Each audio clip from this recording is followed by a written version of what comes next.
Bismillahirrahmanirrahim. Assalamualaikum warahmatullahi wabarakatuh. Apa kabar anak-anakku sekalian? Semoga sehat selalu ya.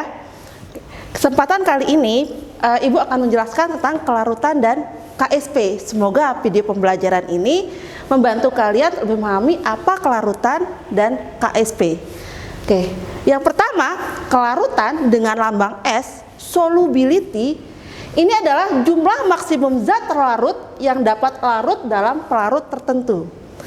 Dilihat dari pernyataan, ada dua komponen yang terlibat. Yang pertama, zat terlarut dan pelarut. Langsung terbayang larutan ya.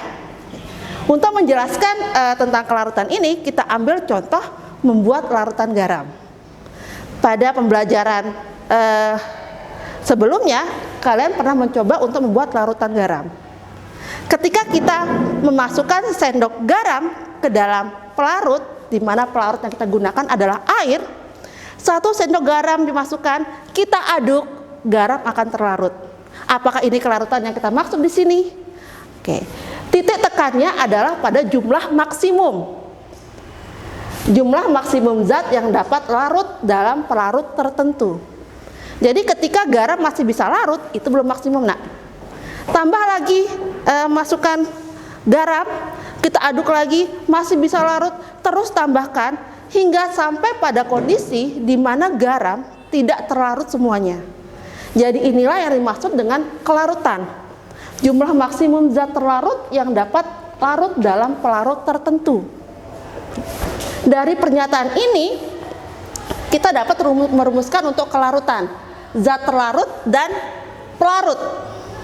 Tentunya tidak asing ya. Rumusan yang digunakan adalah rumusan yang kita kenal dengan konsentrasi atau molaritas. Maka untuk S, rumusnya adalah N per V, sama dengan konsentrasi dan molaritas, dengan satuan mol per liter. Selanjutnya KSP atau dikenal dengan hasil kali kelarutan, di mana KSP adalah hasil kali konsentrasi ion-ion dari garam yang sukar larut dalam air yang masing-masing dipangkatkan dengan koefisien ionnya. Jadi untuk KSP sendiri, awalnya kita harus buat dulu tentang reaksi ionisasi, membuat reaksi ionisasi. Ibu ambil contoh AgCl, Ag2SO4 dan Ag3PO4. Untuk AgCl, dia akan terurai menjadi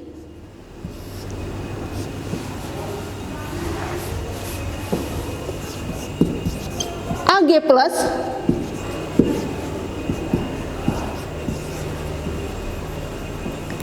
dan Cl min.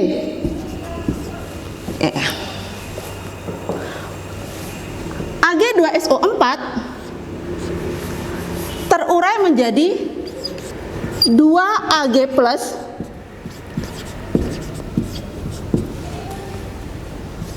dan SO4 2 min. Yang terakhir Ag3PO4 terurai menjadi 3Ag plus dan PO4 3 minus. Oke. Untuk yang pertama, garam AgCl. Bagaimana menentukan KSP dari garam AgCl? Konsentrasi ion-ion dari garam AgCl, di mana terurai menjadi Ag plus dan Cl min, akan kita pangkatkan dengan koefisiennya. Koefisien Ag plus ini 1 dan Cl min sini 1. Jika kelarutan AgCl kita lambangkan dengan S molar, maka untuk Ag plus dengan koefisien 1 akan sama S dan Cl min juga S. Maka KSP dari AgCl sama dengan S berpangkat 1 untuk Ag plus dan S berpangkat 1 untuk Cl min. Sehingga didapat rumusan KSP AgCl sama dengan S kuadrat. Selanjutnya Ag2SO4. Ag2SO4 dengan kelarutan sebesar S terurai menjadi 2 Ag plus dan SO4 2 minus, di mana koefisien Ag adalah 2, koefisien SO4 2 minus adalah 1. Maka kelarutan Ag plus adalah 2S, kelarutan SO4 2 minus adalah S. Maka KSP dari Ag2SO4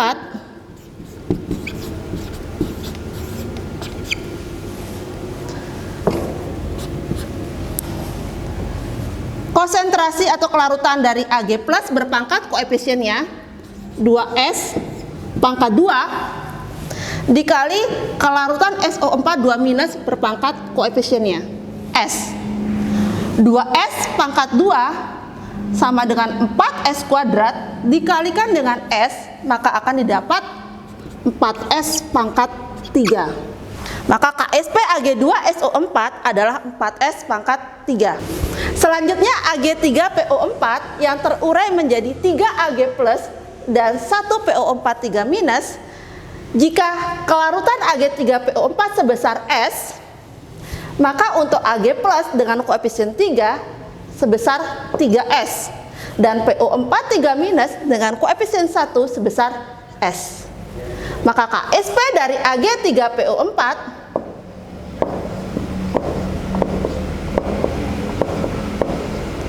sama dengan kelarutan Ag plus berpangkat koefisien dikali kelarutan PO4 3 minus berpangkat koefisien. 3S berpangkat 3, maka 27S pangkat 3 dikali dengan S, maka 27S pangkat 4. Dari tiga contoh garam dapat tarik kesimpulan untuk garam yang terurai menjadi 2 ion, di mana contohnya AgCl terurai menjadi 1 Ag plus dan 1 Cl min, maka rumusan KSP-nya kita gunakan adalah S kuadrat atau S pangkat 2. Dan untuk garam yang terurai menjadi 3 ion, contohnya Ag2SO4 terurai menjadi 2 Ag plus dan 1 SO4, rumusan KSP-nya kita gunakan 4S pangkat 3. Dan untuk garam yang terurai menjadi 4 ion, contohnya Ag3PO4 terurai menjadi 3 Ag plus dan 1 PO4 3 minus, kita gunakan rumusan 27S pangkat 4.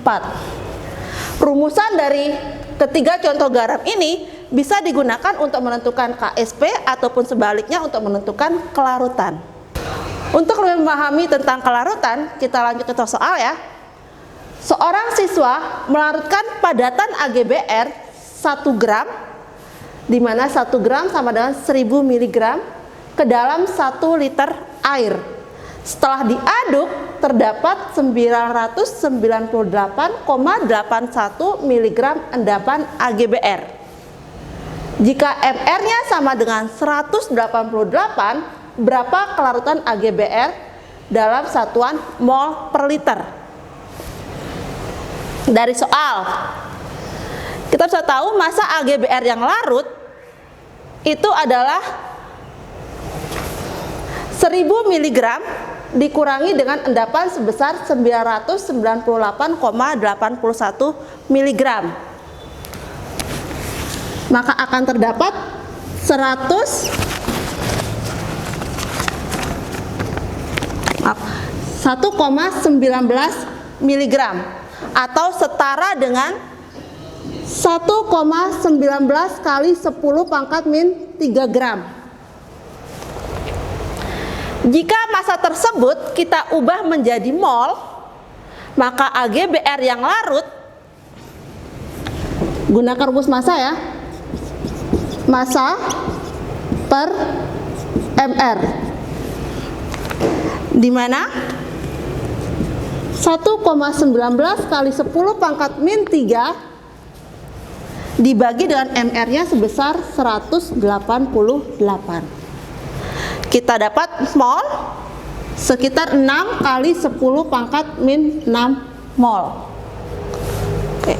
Maka AgBr yang larut dengan mol 6 kali 10 pangkat min 6 mol.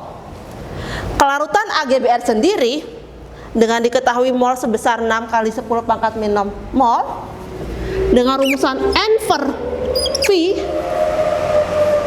di mana N sebesar 6 kali 10 pangkat min 6 mol dan V atau volume sebesar 1 liter.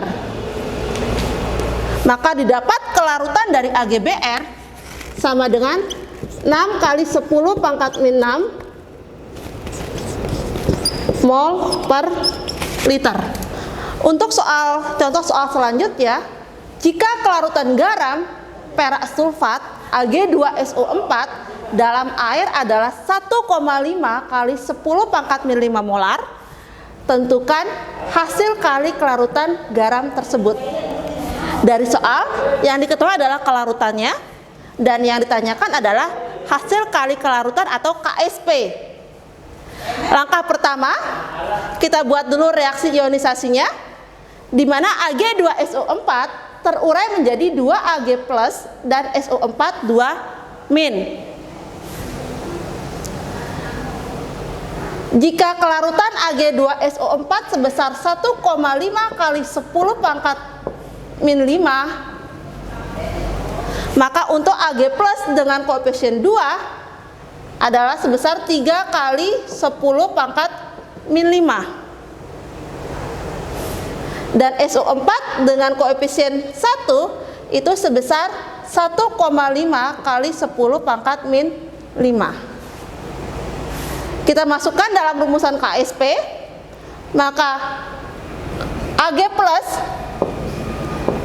dengan kelarutan 3 kali 10 pangkat min 5 berpangkat koefisien, di mana koefisiennya adalah 2, dikali SO4 dengan kelarutan 1,5 kali 10 pangkat min 5 berpangkat koefisien, di mana koefisiennya adalah 1.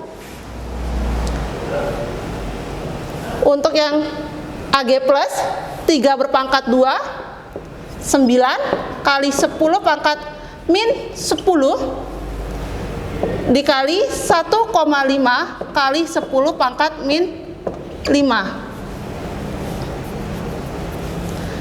Didapat hasil 13,5 kali 10 pangkat min 15.